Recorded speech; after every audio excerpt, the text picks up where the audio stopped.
Hi guys, welcome to study well with me. ഇന്നത്തെ വീഡിയോയിൽ നമ്മൾ ഡിസ്കസ് ചെയ്യാൻ വേണ്ടി പോകുന്നത് ഒരു ഡ്രാമയാണ്. 3 ആക്റ്റുള്ള ഒരു ഡ്രാമയാണ്.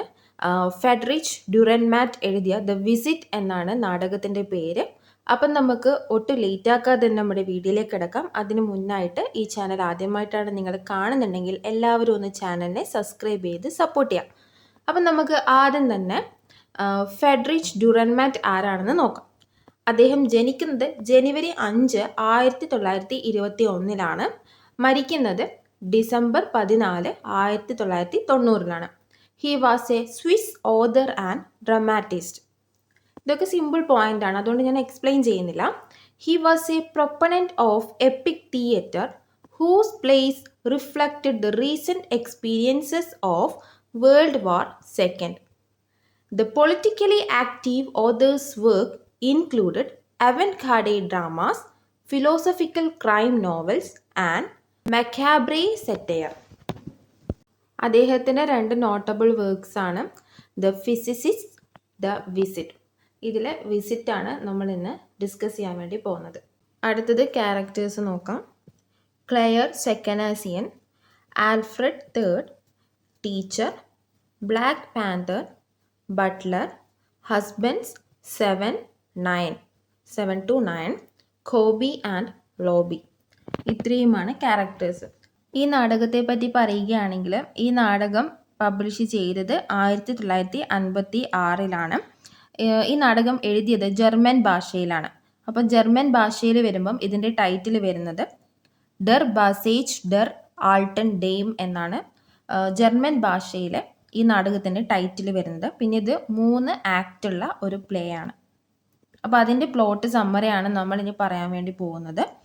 ആക്ട് 1. സാങ്കല്പിക സ്വിസ് പട്ടണമായ ഗുല്ലനിലാണ് നാടകം ആരംഭിക്കുന്നത്. നഗരം വൃത്തിയില്ലാത്തതും ജീർണിച്ചതുമാണ്. അവിടെ ഭൂരിഭാഗം ആളുകൾക്കും തൊഴിലില്ല. ഗുല്ലനിലെ ഒരു റെയിൽവേ സ്റ്റേഷനാണ് കാണിക്കുന്നത്. അവിടെ 4 യുവാക്കൾ ഇരിക്കുന്നുണ്ട്. അവരുടെ പേരൊന്നും പരാമർശിക്കുന്നില്ല. ഫസ്റ്റ് മാൻ, സെക്കൻഡ് മാൻ, തേർഡ് മാൻ, ഫോർത്ത് മാൻ എന്നാണ് പറഞ്ഞിരിക്കുന്നത്. അവർ റെയിൽവേ സ്റ്റേഷനിൽ ട്രെയിൻ വരുന്നതും പോകുന്നതും നിരീക്ഷിക്കുന്നു. സമയം ഏകദേശം 11:30 മണി. വർഷം 1995. ഈ 4 യുവാക്കൾക്കും തൊഴിലില്ല.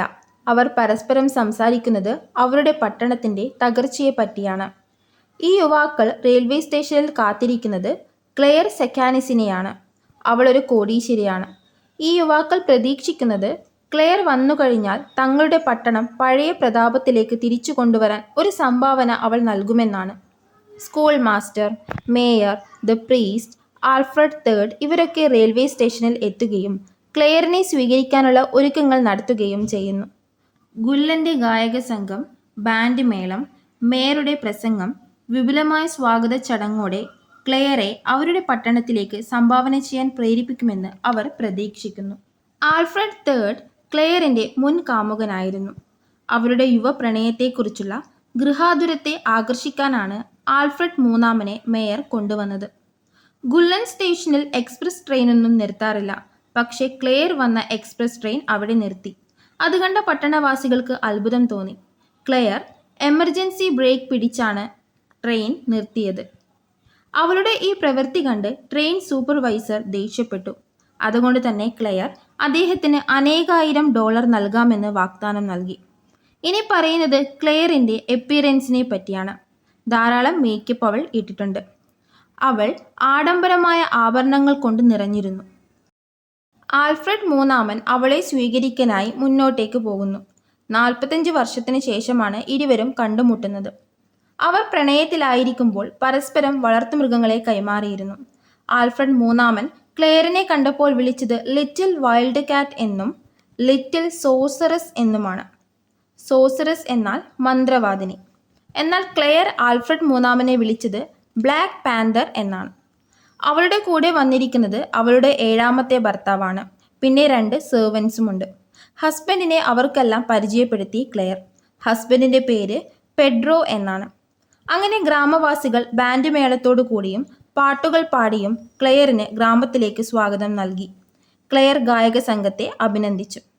ക്ലെയർ ആവശ്യപ്പെട്ടതിനെ തുടർന്ന് സ്വാഗത പരേഡ് റെയിൽവേ സ്റ്റേഷൻ മുതൽ നഗരത്തിലേക്ക് നീങ്ങുന്നു. ക്ലെയറിൻ്റേത് കൃത്രിമക്കാലായതിനാൽ അവൾക്ക് നടക്കാൻ കഴിയില്ല.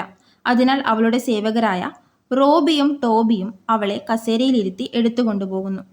ടോബിയും റോബിയും മുൻ ന്യൂയോർക്കിലെ ഗുണ്ടാ സംഘങ്ങളാണ്. ക്ലെയറിന് ഒരുപാട് ലഗേജ് ഉണ്ടായിരുന്നു. അതിൻ്റെ കൂടെ ഒരു ശവപ്പെട്ടിയും ഒരു കൂട്ടിൽ ബ്ലാക്ക് പാന്തറുമുണ്ട്. ഇവിടെ ക്ലെയറിനെ പ്രതികാരം ചെയ്യുന്ന ദേവതയായും വിധിയുടെ വല കറങ്ങുന്നതായും താരതമ്യം ചെയ്യുന്നു. ഗോൾഡൻ അപ്പോസ്റ്റിൽ ഹോട്ടലിലാണ് അവളുടെ താമസം റെഡിയാക്കിയിട്ടുള്ളത്. അവളുടെ ലഗേജുകളൊക്കെ എടുത്ത് മുറിയിൽ കൊണ്ടുവച്ചു. ക്ലെയർ തൻ്റെ മുൻ കാമുകനും പരിവാരങ്ങളുമൊത്ത് തൻ്റെ ചെറുപ്പകാലത്ത് കറങ്ങി നടന്നിരുന്ന സ്ഥലങ്ങൾ കാണാൻ ആഗ്രഹം പ്രകടിപ്പിച്ചു. അവർ ആദ്യം പോകുന്നത് കോൺറാഡ്സ് വെയിലിലെ കാടുകളിലേക്കാണ്. അവിടെ വെച്ച് ക്ലെയറും ആൽഫ്രഡ് മൂന്നാമനും പ്രണയത്തിലായിരുന്ന സമയത്ത് ഒരു മരത്തിൽ അവരുടെ പേരുകൾ കൊത്തിവച്ചിരുന്നു. അതിപ്പോൾ മങ്ങിപ്പോയിരുന്നു. ആ മരം ഇപ്പോൾ തടിച്ചതായി മാറിയിരിക്കുന്നുവെന്ന് ക്ലെയർ പറഞ്ഞു.